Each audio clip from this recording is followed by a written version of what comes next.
കാല് പിടിക്കുമ്പോൾ മുഖത്ത് ചവിട്ടുന്ന രീതിയാണ് UDF-ൻ്റേതെന്ന് PV അൻവർ. വസ്ത്രാക്ഷേപം നടത്തി തൻ്റെ മുഖത്ത് ചെളിവാരി എറിയുന്ന നിലപാടാണ് UDF സ്വീകരിച്ചതെന്നും അൻവർ പറഞ്ഞു. അൻവർ പറയുന്ന ഓരോ കാര്യത്തിനും മറുപടി പറയേണ്ട ബാധ്യത തനിക്കില്ലെന്ന് VD സതീശൻ ഇന്നലെ പറഞ്ഞതിൽ ഉറച്ചു നിൽക്കുന്നുവെന്നും സതീശൻ പറഞ്ഞു.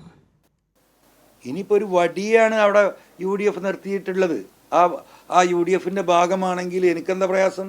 ആ UDF-ൻ്റെ ഭാഗമായി നമ്മൾ വളരെ ചെറിയ പാർട്ടിയാണല്ലോ, അതിനും നമ്മൾ സമ്മതിച്ചു. അതെങ്കിലും ഒന്ന് പൊതുസമൂഹത്തോട് പറയണ്ടേ? ഇന്നലെ അദ്ദേഹം പറഞ്ഞു അൻവർ വ്യക്തമാക്കട്ടെ. ഇത്രയും വ്യക്തമാക്കിയതാണല്ലോ, ഇനി എന്താ ഞാൻ വ്യക്തമാക്കേണ്ടത്? ഈ കഴിഞ്ഞ 3-4 മാസമായി ഒരു മനുഷ്യൻ്റെയും ഒരു പാർട്ടിയുടെയും എന്നെ വസ്ത്രാക്ഷേപം നടത്തിയിട്ട് എന്താ തെരുവിലേക്ക് വിട്ടിരിക്കുക അല്ലേ? ഇന്നലെ എന്താ ചെയ്തത്?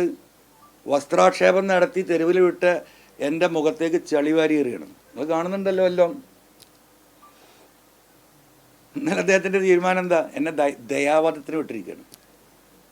ദയാവധം. എന്ത് തെറ്റാ ഞാൻ ചെയ്തത്? അതും കൂടെ ഒന്ന് വിശദീകരിക്കണ്ടേ?